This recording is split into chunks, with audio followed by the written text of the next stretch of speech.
A Slice of Life it is your dose of do-it-yourself motivation on 938 Live. Alcoholism is a scourge of society that is made all the more difficult to identify, address, and remedy because it's so ubiquitous, so easily available and accessible, and terribly complex as well as a lifestyle or addiction. Where does one tip over from being just a social drinker to an alcoholic? Ram Dubey is a mediator, counsellor, coach, and author of the book From Drunken to Driven. First of all, it's a very uncomfortable subject, and usually a lot of people may actually be at some stage of difficulty with alcohol, but they normally would not like to talk about it. And I felt that we were stressing especially in Singapore, we were stressing a lot, and we do stress on the harms of smoking. We do also talk a lot about the illegal drugs and the harms that illegal drugs cause, and also the penalties that they bring along. But this is an area that is sort of known but left undiscussed. And it was something that triggered me, because if I open up the papers or I look at the media news on any particular day, there is always something or other that somebody who is intoxicated has gone and done. And it affects the person, most importantly, but it also affects other people, it affects their families. And I felt that at least what I should try is to bring about an awareness so that people come to realize that alcohol can be a social lubricant, and it is not something that we are saying that you should totally avoid. But at the same time, I'm saying that be careful about it, because where you move on from it being a social lubricant to becoming a social crutch is a very fine line. And this is where I thought the message in the book, I wanted to bring this out. Yeah, and it's a particularly touchy, sensitive and complicated issue to talk about as well, because like you mentioned, it is a drug, right? Yes. But it's a legal drug. It's a legal and drug. It's so prevalent. Yes. And it's huge business, isn't it? It's not Yes. just the alcohol manufacturing industry or the brewing industry itself. It affects tourism. Yes. And marketing, and it's a very social thing, like you mentioned. So Yes. we have there's huge money Yes. in that sort of thing as well. Yes. But it can also go very quickly from a good thing to a really disastrous sort of thing. Yes. If people are not careful. Yes. And although it's so prevalent, very few people want to talk about the ill effects of alcohol. Yes. Share with us what are the other perceptions and views that society has about alcoholism that you find quite interesting and fascinating to tackle. It's good that you asked that, because it is if an ordinary construction worker, lay worker, somebody in a certain social strata, we have a certain stereotype that those are the type of people who will end up being alcoholics and who end up drinking a lot. The reality is actually quite different. The reality is alcohol does not discriminate.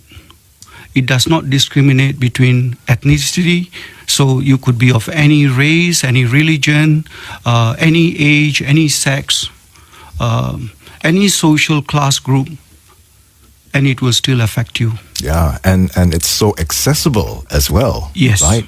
Even Yes. to younger people. Yes. Yeah. Particularly younger people, they tend to start it off, as a very competitive spirit, going into binge drinking, using it as a form of, challenge among themselves. Mm-hmm. Well, if they are able to sort of stop it at some stage and take control of themselves, then it's fine. Mm. But the issue here is that often what happens is some of them would not be able to do that. and they then very quickly progress from becoming a binge drinker to somebody who borders on a spectrum of alcoholism.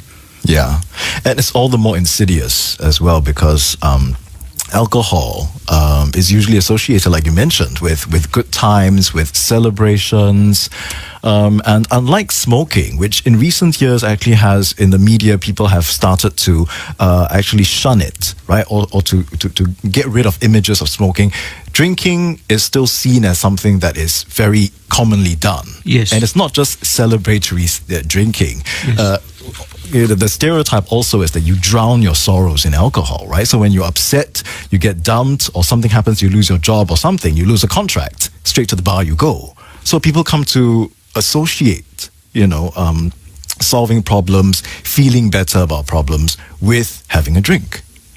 And that is where the problem lies.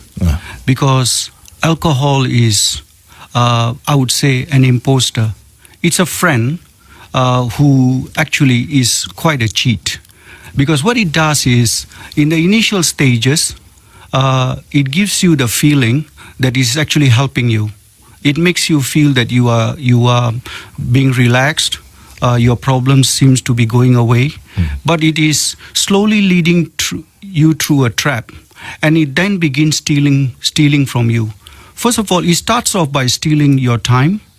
It takes time because you remain preoccupied. You continue to drink, and then soon it starts stealing your money because you start spending more and more on this. It starts stealing your family. You start stealing your career. So it's a thief actually. But in the initial stages, it seems like it's a friend. Yeah. It's a friend. Yeah. And we talked about firstly about why alcoholism can be so dangerous. Firstly, because it's so common, right? It's easily accessible, and it's perceived as something that is it's good to do, associated with good things, and it's so ubiquitous as well, so easy to get into. And of course, there are many different classes of alcohol as well. I mean, some classes of alcohol being marketed as perhaps upper class, right? So you kind of like start off, okay, wine appreciation, right? Or having a flute of bubbly, that sort of thing. So all these things kind of like contribute to making it all the more insidious, because it's very easy to be introduced to it and to fall into it without really realizing that you're doing it, right? It becomes from one drink to two, and then it becomes more and more. So share with us then what would you say, differentiates an alcoholic from somebody who is, just a casual drinker or is fairly innocuous as a drinker? Actually, sometimes it's very, very difficult to differentiate because you find that there are very highly functional people who can be drinking, and they can be drinking quite a lot, but they are very successful. They earn lots of money. They are very accomplished in what they do. However, every day when they get up, they seem to have a bit of a hangover. They seem to have a problem with it. Now, when alcohol moves from social drinking to moderate drinking to sort of bordering on a spectrum of alcoholism, is when you reach a stage where you can't live without it. Now, if you come across a person, or if you are suffering from a situation where you have to have this drink every day at least, then you are bordering on some stage of alcoholism. Now, it can be very low risk in the initial stages, where you need to have a drink every night before you sleep, to a stage where you need to have a drink every day after you finish work, and then every day before you sleep, and every day when you get up. And it gets on more deeper and deeper in that sense. Author of From Drunken to Driven, Ram Dubey is with me, Eugene Loh, today on A Slice of Life. My conversation with Ram continues in just a while. on 938 Live. We talk with you on Live here on 938 Live. I'm Eugene Loh, chatting today with the author of From Drunken to Driven, Ram Dubey. Ram is also an SAC registered clinical counsellor and psychotherapist, providing professional services in counselling, coaching, mediation, and training. In the initial stages, the person himself suffers psychologically, so he feels, initially he may feel energized by taking a drink. Sooner, when alcoholism steps in, he's always down. So anxiety and depression sets in. You drink more so that you try to actually get over the anxiety and depression, but it's a vicious cycle. As you drink more, it becomes much worse. You get more anxiety, more depression. Yeah. So that's the one challenge that you have as a result of you being caught in this trap of drinking. So that's one of the signs that Yes. you are caught or trapped, Yes. as you mentioned, and Yeah. are on perhaps the slippery road down to alcoholism, when Yes. it's become a crutch, Yes. right? There's something you rely on Yes. to feel better or to feel good about Yes. yourself or anything. That's right. Yeah, That's Yeah. right. How else does alcoholism take hold of someone? You are preoccupied into thinking nothing else but about the drink itself. You can't live without it. You lose your capacity to control it. So in the ordinary case, a social drinker after one or two drinks can say, I call it a night. But somebody who borders on alcoholism can't do that. Actually, as the night gets longer, more drinks are needed. It disrupts the chemical. In fact, you suffer from a problem because it disrupts the chemical imbalance. Your reward system in your brain is altered. And what happens is, even though you think you are not drinking too much, the reality of the fact is, and the people around you can observe, that actually you are taking too much of a drink, but you remain in denial. So denial is another symptom of somebody who suffers from or borders on alcoholism. Your body craves for it all the time. So you can't, if you miss a drink, so if you are used to a drinking or a ritual at a particular time or a particular day, and you miss it, your body will start craving for it. And you then become very agey, you become irritated. And that is where you could actually cause problems. You could cause problems in the work you are doing. You could cause problems with the people you are interacting with. Because if somebody stops you from going to have a drink, then you might even become violent. Yeah. Yeah. It starts off as a friend, and then it becomes you think it's your servant, and then eventually becomes your master. Yes. Right? And what are some of the other noticeable signs of alcoholism, or warning signs, danger signs? You mentioned, yeah. The main warning sign is your compulsion to have a drink, your inability to avoid it. It becomes your priority. It right? becomes your priority. You think nothing but having a drink. And you find every opportunity to have a drink. Now that's the main warning sign. You gulp down the drink. So once you get a drink, you feel so thirsty about it that you waste no time gulping it down. In the ordinary course, people who take alcohol, who enjoy alcohol and who are social drinkers, spread their drinking over a long period of time. But somebody who suffers from this gulps it down, takes it intensively. Yeah. There is something that is has taken a hold of you, right? It's a very powerful psychological and physical hold as well. That's right. It's almost like you can't refuse it. You can't refuse it. You need to take more and more of it. Ordinarily, you may start with, a couple of drinks. But as it begins taking a hold on you, the first signs that things are getting worse is the fact that besides the compulsion, you need to drink more and more to get the same level of fun, to get the same level of enjoyment. It's quite similar to other drugs and substances. Yes. Even smoking is quite similar, right? That's right. Yeah. So we quite quickly can understand how alcohol can affect our lives. And what can we do then to first of all, say, help ourselves if we notice, these signs taking hold of us? Well, it will be wonderful if you can notice that you are bordering on a problem with alcohol. I think if you can get that sign or something happens to you that brings you to that self-awareness, I think that's the best thing that can happen to you. Usually, that happens at a very late stage. When something disastrous happens. A relationship has been affected, your job perhaps. Yes. Yeah. Mm-hmm. Yes. Yeah. So a lot of people don't reach that stage. When that stage comes, it means you are in the extremes. You are actually someone, you will be termed as an alcoholic.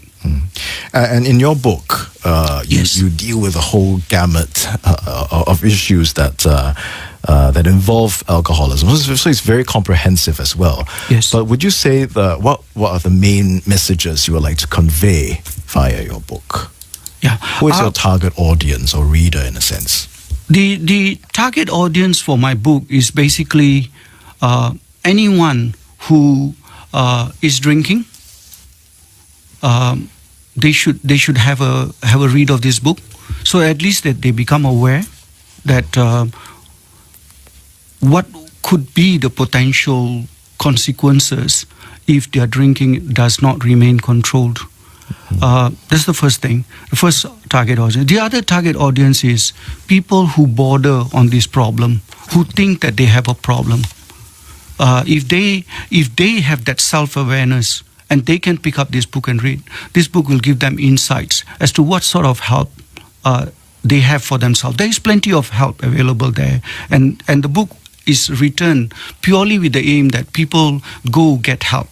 The next target audience for my book is the family and the friends. The family and the friends, because they are they can see the wonderful signs. people who can actually share with you a guiding light.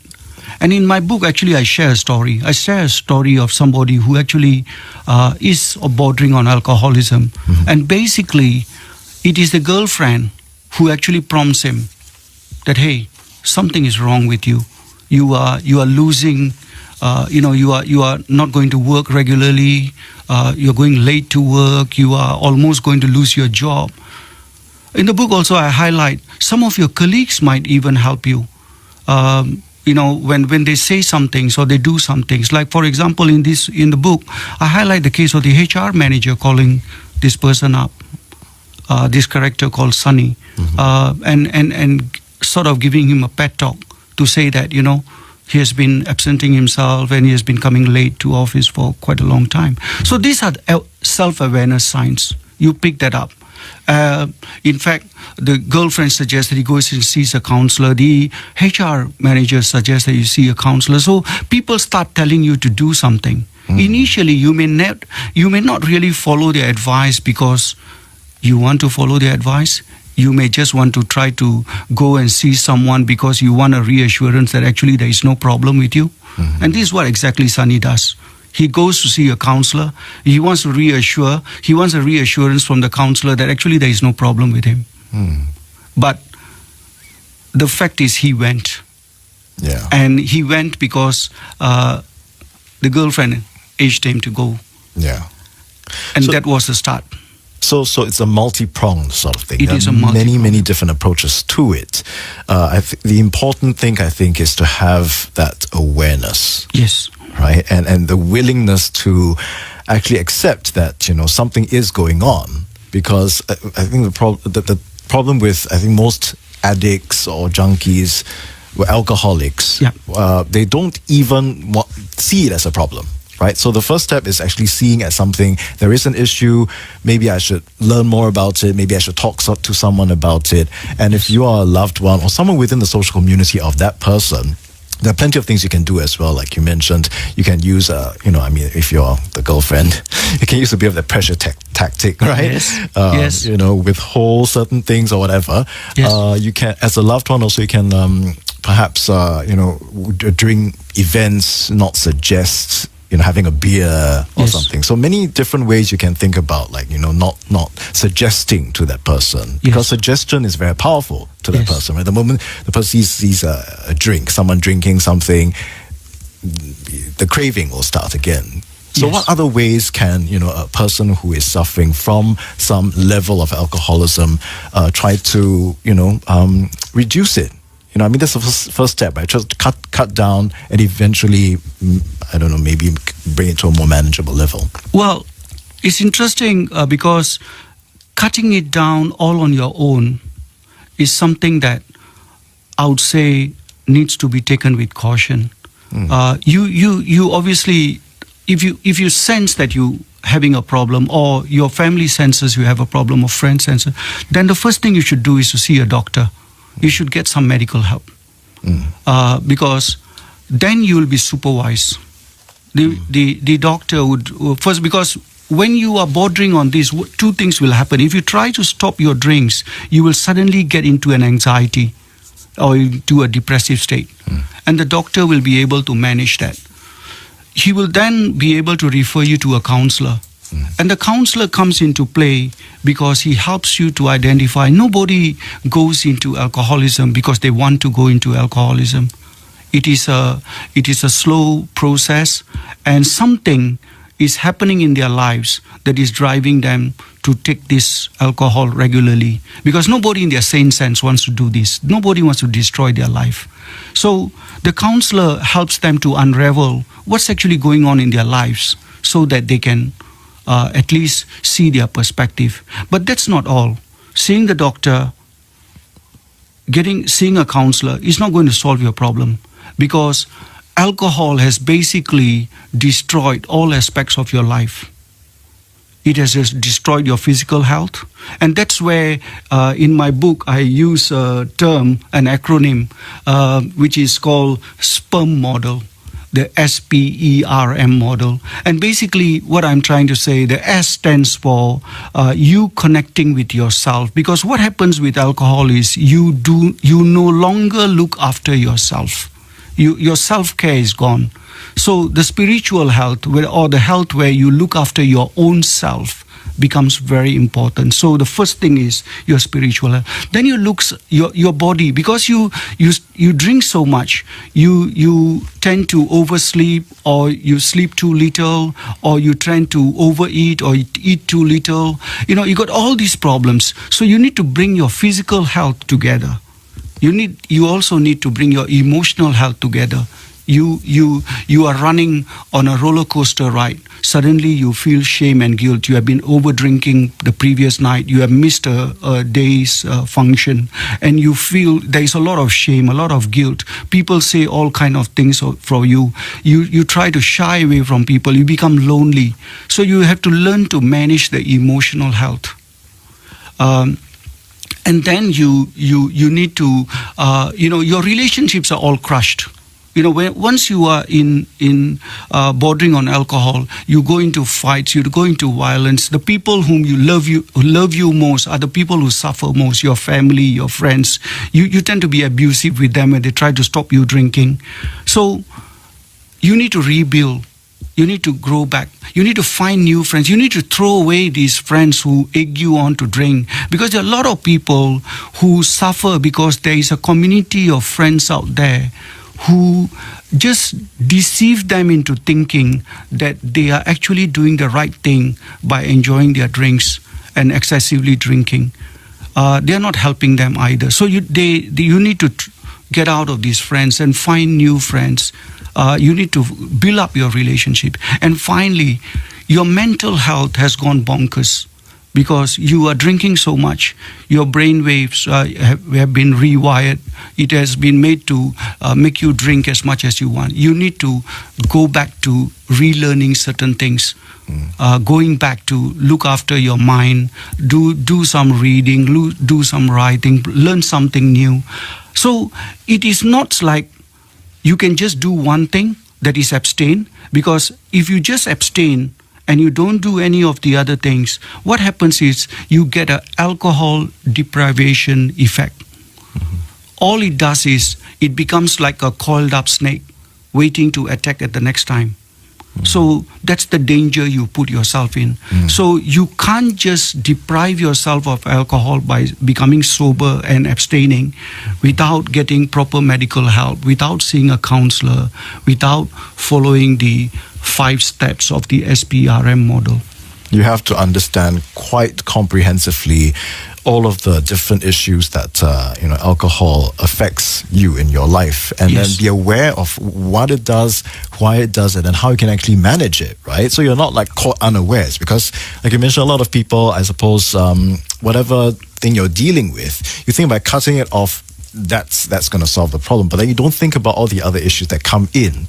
You don't realize that how they're affecting you because of that deprivation. So it helps to identify. So what your SPUR model does is to identify those important aspects that people can take note of, be aware of, and if you don't understand it enough, to find out more about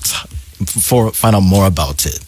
Yes, that's right. Yeah, and how do you then? You mentioned things like getting, distancing yourself from that community, right, of friends, in inverted commas, who keep egging you on. That triggers also, like, times and places and environments where it triggers your craving for alcohol. So what are some of the other things you would suggest to help people,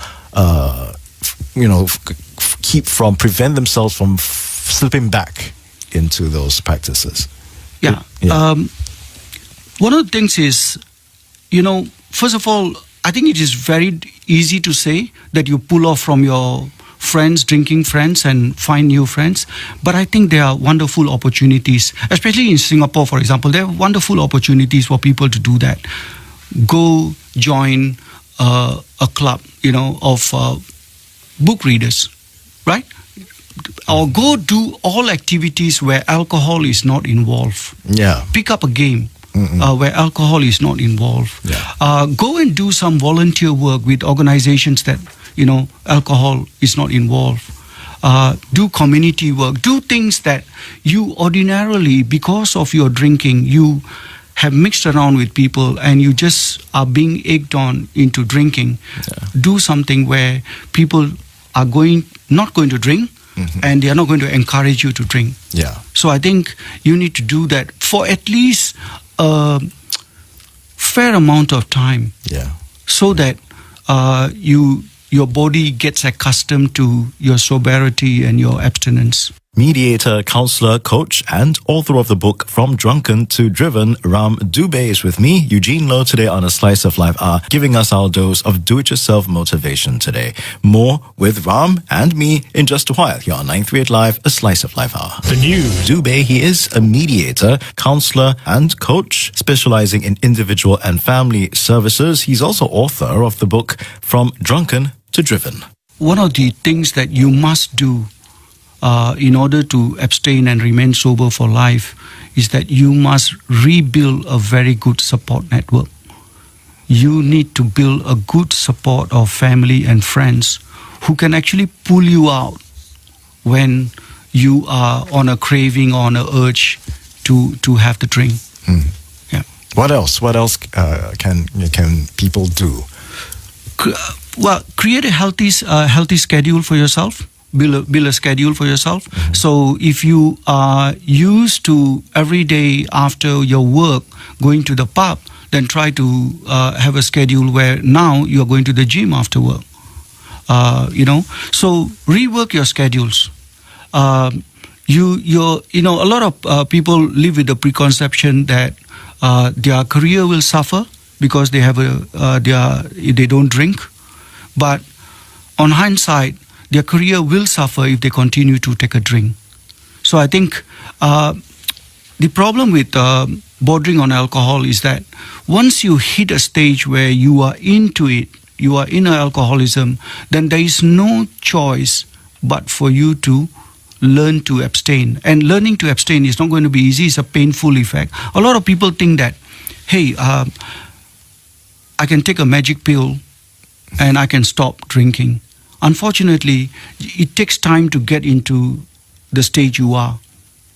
Yeah. And getting out of it will take the same route. It will take time. Withdrawal symptoms as well, because your body has become accustomed to it. That sort of thing, and there are repercussions physically, psychologically as well. That's right.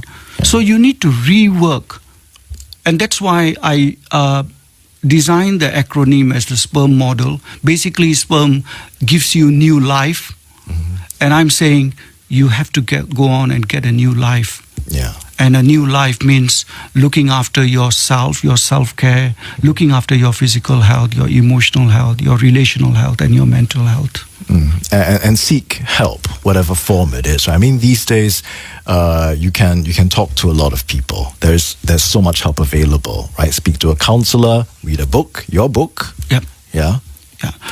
Yeah. Read a book. The book helps you get an idea of what you can do about it, and that be assured that if you are in this problem, a lot of people also suffer from the shame and guilt. When they are in this problem, they don't want to go and seek help because they fear other people knowing about it.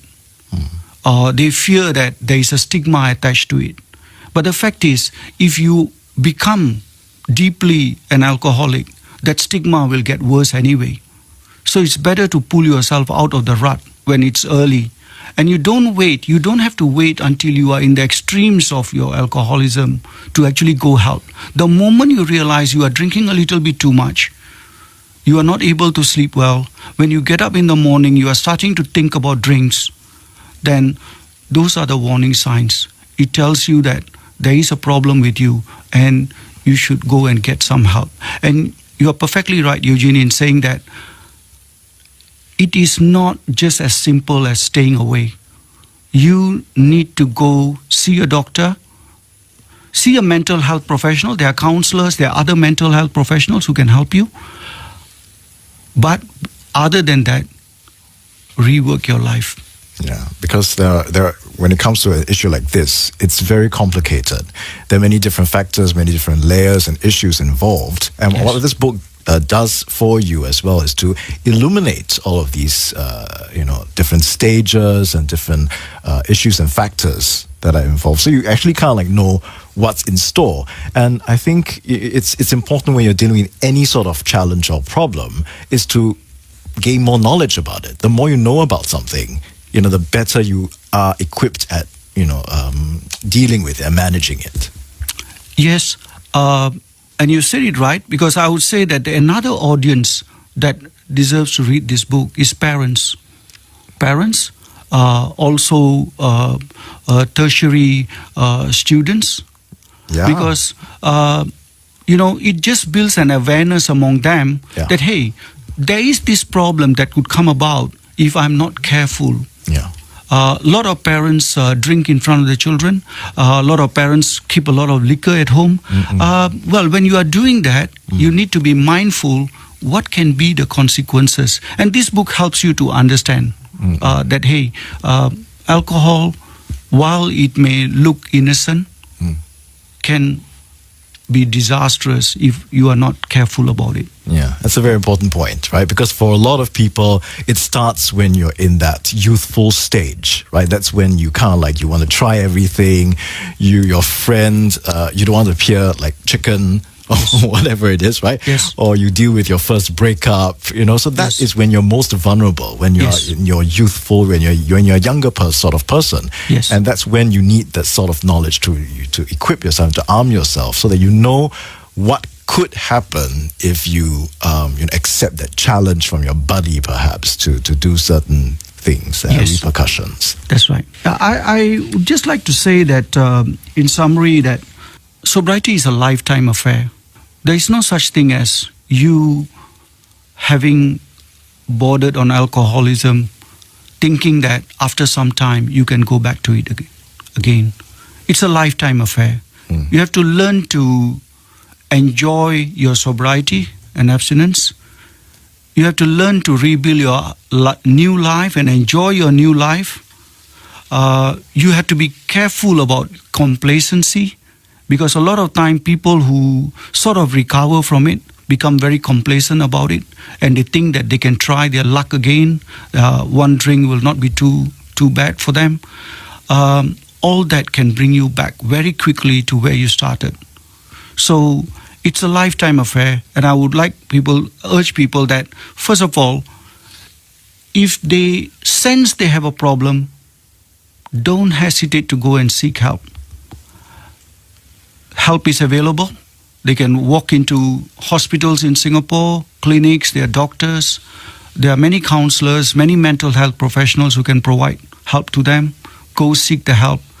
But most importantly, be prepared to accept the fact that it took you time to get into this problem. It will take you time to get out of this problem. You spend money getting into this problem. Be prepared to spend money to get out of this problem. Hearing today from Ram Dubey, author of the book From Drunken to Driven. You can get your copy at Amazon. I'm Eugene Loh, and this has been a Slice of Life Hour. Thank you for spending it with me.